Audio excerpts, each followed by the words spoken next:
Assalamualaikum warahmatullahi wabarakatuh. Perkenalkan, nama saya Anggi Dusa Putri dari Prodi Administrasi Publik dengan NPM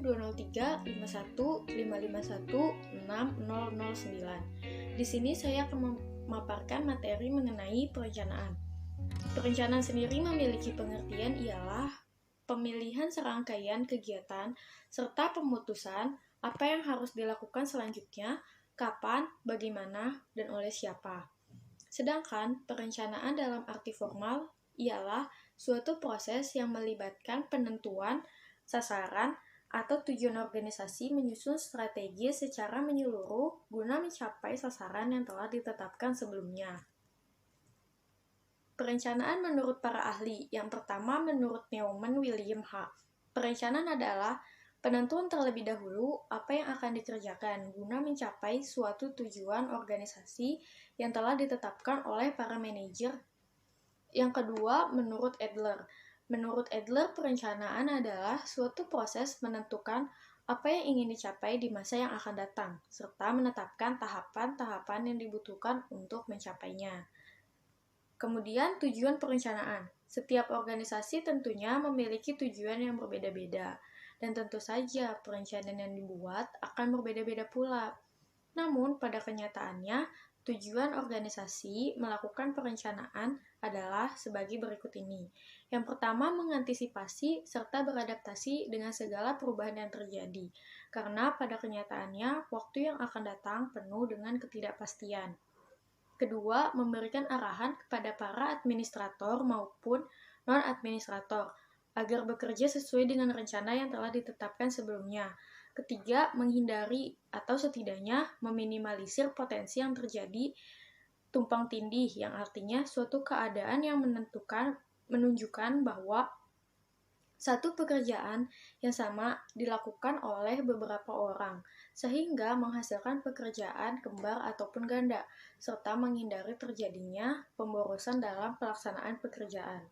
Keempat, menetapkan standar tertentu yang harus digunakan dalam bekerja, sehingga memudahkan dalam pengawasan ataupun kontrol.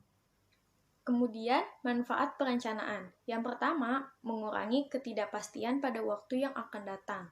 Karena pada dasarnya, waktu yang akan datang penuh ketidakpastian, selalu dinamis serta berubah, maka diperlukannya adanya perencanaan yang berguna memproyeksikan kegiatan yang akan dilakukan perusahaan yang berkaitan dengan kejadian yang akan terjadi di kemudian hari.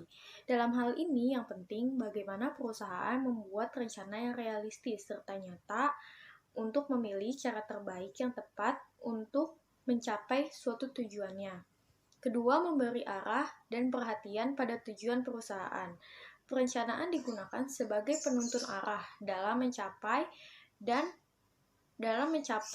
mengarahkan seluruh tindakan pada tujuan yang telah ditetapkan oleh para manajer di suatu perusahaan tersebut. Karena perencanaan yang baik memberikan arah bagi masing-masing bagian dalam perusahaan menuju pada sasaran atau tujuan yang telah ditetapkan sebelumnya.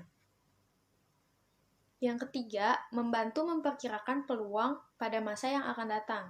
Dengan memperkirakan peluang yang akan diraih perusahaan di masa mendatang, maka perlunya diambillah tindakan-tindakan untuk memperkecil resiko sehingga dapat memperkirakan peluang yang didapatkan suatu perusahaan tersebut. Keempat, memperkecil biaya. Dengan diadakannya perencanaan dimungkinkan dilaksanakannya penghematan biaya dengan pengalokasian dana pada masing-masing bidangnya sesuai dengan anggarannya masing-masing pula. Maka penggunaan dana untuk menjalankan suatu roda perusahaan dapat dilaksanakan secara efisien dan efektif mungkin. Kelima, sarana untuk pengawasan. Dengan perencanaan, maka akan dapat mengukur hasil kerja yang telah dicapai seseorang. Pengawasan dilakukan juga untuk membandingkan apa yang telah dilakukan dengan apa yang telah direncanakan.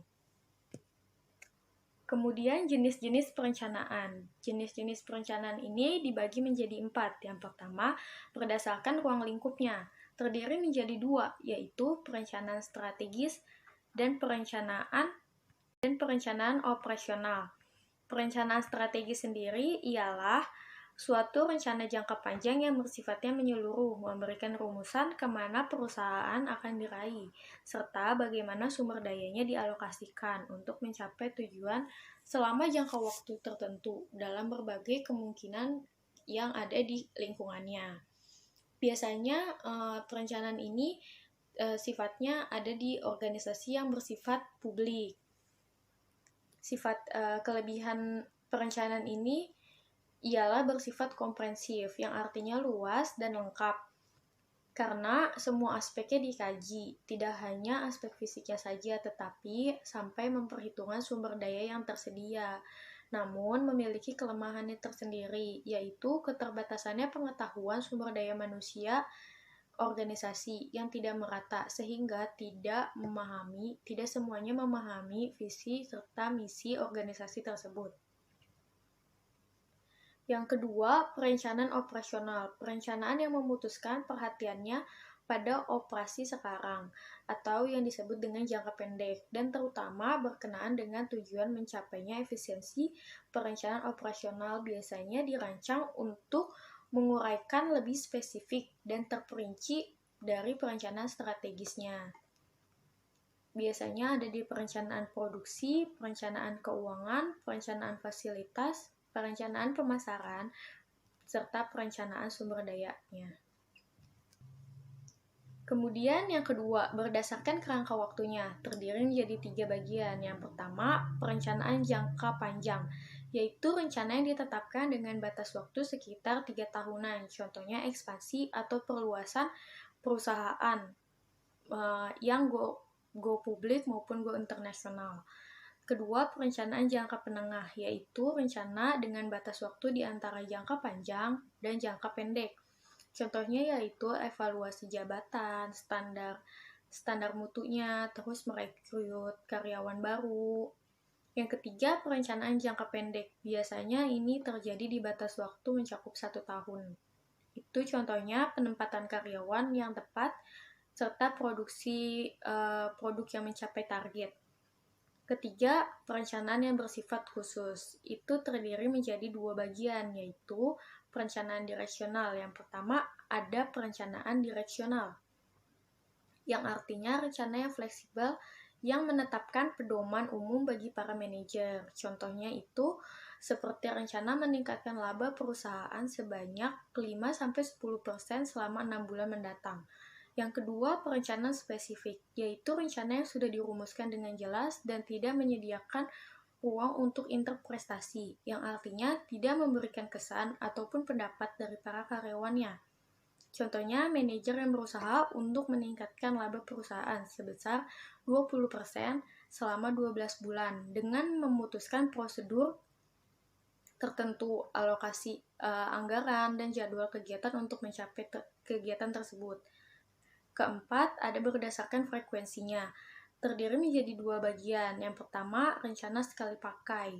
Itu merupakan rencana yang dikembangkan untuk mencapai tujuan tertentu dan tidak digunakan kembali jika rencana tersebut sudah dipakai, sudah tercapai. Contohnya yaitu kontrak kantor pusat sebelum memiliki kantor pusatnya tersendiri. Kedua, rencana tetap merupakan pendekatan standar untuk penanganan situasi-situasi yang dapat diperkirakan dan terjadinya berulang-ulang kali. Contohnya itu ada kebijaksanaan, prosedur, serta aturan-aturan atau tata tertib karyawan. Proses perencanaan itu yang pertama menetapkan tugas dan tujuan. Tugas dan tujuan ini memiliki pengertian yang berhubungan erat. Bila kita melakukan tugas, pasti ada yang menjadi tujuan kegiatannya. Sebaliknya, suatu tujuan tidak akan tercapai bila kita tidak melakukan suatu aktivitasnya. Kemudian, di dalam membuat suatu rencana harus menetapkan tugas yang dimaksudkan bahwa kegiatan yang harus dijalankan seperti memproduksi, menjual, dan lain sebagainya. Di lain hal, tujuan merupakan nilai-nilai yang diharapkan untuk diperoleh. Misalnya, mengangkut untuk menyampaikan produk ke pelanggan, menjual produk untuk kelangsungan hidup roda organisasinya. Kemudian setelah tugas dan tujuan dari suatu perusahaan telah ditetapkan, langkah berikutnya ialah mencapai atau mengobservasi faktor yang mempermudah untuk tercapainya suatu tujuan. Segala kekuatan, kelemahan, kemudahan, dan hambatan perlu diidentifikasikan untuk mengukur kemampuan organisasi dalam mencapai suatu tujuan yang telah ditetapkan. Untuk mengetahui faktor-faktor tersebut didapat dari pengalaman lain yang mungkin dapat digunakan, demikian juga dari pengalaman organisasi lain. Bila data tersebut sudah diperoleh, kemudian dianalisis untuk menetapkan apakah faktor tersebut masih efektif digunakan untuk di masa yang akan datang. Ketiga, mengidentifikasikan alternatif. Setelah keadaan perusahaan dianalisis, rencana dirumuskan untuk menggambarkan beberapa alternatif untuk kegiatan pekerjaan yang selanjutnya. Alternatif dapat diurutkan atas dasar prioritas, misalnya lama waktu penyelesaiannya, biaya yang dibutuhkannya sekiranya berapa, dan lain sebagainya.